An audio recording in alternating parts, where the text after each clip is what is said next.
Hello बच्चों, let's read the question. The question says that resonance involve.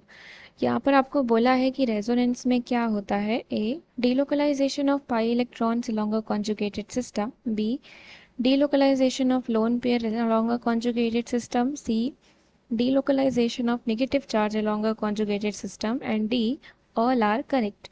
तो इसके लिए यहाँ पर हम की कॉन्सेप्ट लिखेंगे। What is resonance? रेजोनेंस हमारा क्या होता है? So resonance is delocalization of delocalization of pi electron in a conjugated system. किसी भी कॉन्जुगेटेड सिस्टम में पाई इलेक्ट्रॉन्स का क्या होता है? डीलोकलाइजेशन ही क्या होता है? हमारा रेजोनेंस होता है।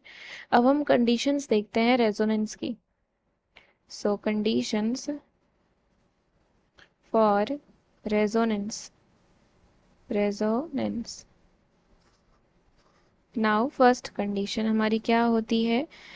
If if there are two pi bonds or more than two in conjugation,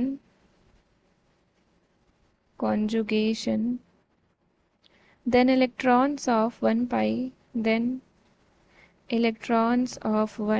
pi bond or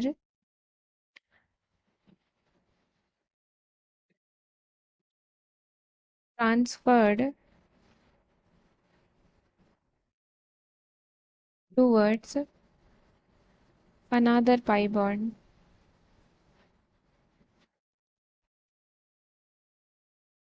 Another pi bond.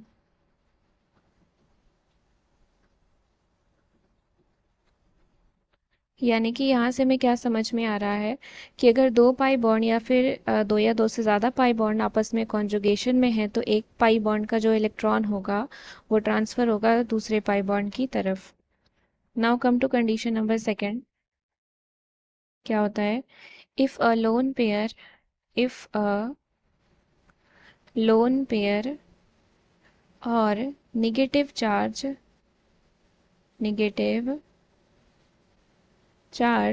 Is in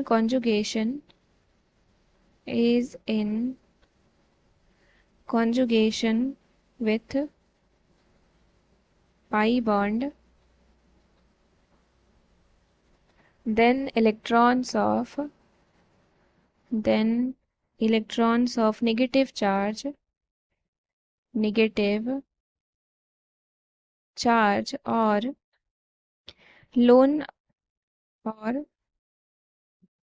lone pairs are transferred toward the pi bond. Transferred towards the pi bond. ये हमारी second condition हो गई। अब हम third condition लिखते हैं। तो second में आपको क्या बोला है कि अगर लोन पेयर या फिर नेगेटिव चार्ज आपके कॉन्जुगेशन में है पाई बॉन्ड के साथ तो नेगेटिव चार्ज का जो इलेक्ट्रॉन होगा या फिर लोन पेयर जो होगा वो कहाँ ट्रांसफर होगा? आपका पाई बॉन्ड की तरफ ट्रांसफर होगा पहले। अब हम अपनी थर्ड कंडीशन देखते हैं। If there is a positive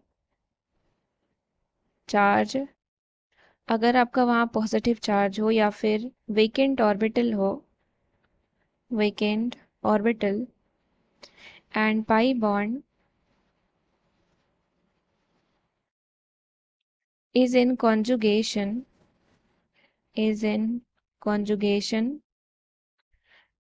the the pi bond transferred toward positive charge। तो यानी कि यहाँ से हमें क्या समझ में आ रहा है कि अगर कोई पॉजिटिव चार्ज और पाई बॉन्ड हमारा आपस में कॉन्जुगेशन में हो तो पाई बॉन्ड हमेशा क्या होगा? पॉजिटिव चार्ज की तरफ ट्रांसफर होगा। अभी कंडीशन नंबर हम 4 देखें। If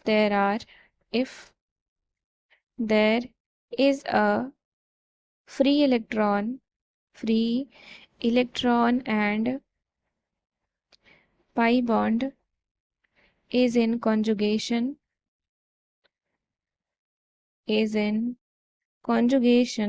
then the pi bond breaks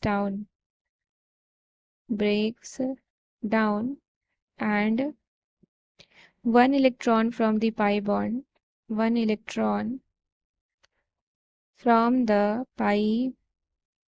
bond and another free electron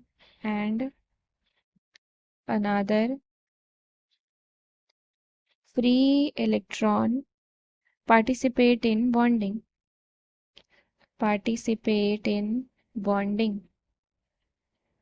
यानी कि यहाँ पे क्या बोला गया है कि अगर कोई फ्री इलेक्ट्रॉन और पाई बॉन्ड कॉन्जुगेशन में हो तो पाई बॉन्ड क्या होगा, ब्रेक डाउन होगा, और एक इलेक्ट्रॉन पाई बॉन्ड में से और जो दूसरा आपका फ्री इलेक्ट्रॉन है वो बॉन्डिंग में क्या करेगा, पार्टिसिपेट करेगा। तो अभी हम अपने स्टेटमेंट की तरफ चलते हैं। तो यहाँ पे फर्स्ट दिया है delocalisation of pi electrons along a conjugated system. तो ये आपका क्या है, करेक्ट है। कॉन्जुगेटेड सिस्टम में पाई इलेक्ट्रॉन्स की डीलोकलाइजेशन होती है। Second is delocalisation of lone pair in a conjugated system. तो कॉन्जुगेटेड सिस्टम में लोन पेयर की भी डीलोकलाइजेशन होती है, ये भी करेक्ट है। Delocalisation of negative charge along a conjugated system, तो ये भी आपका क्या है, करेक्ट है। So option number D is the correct answer. I hope you understood it well. Thank you and best of luck.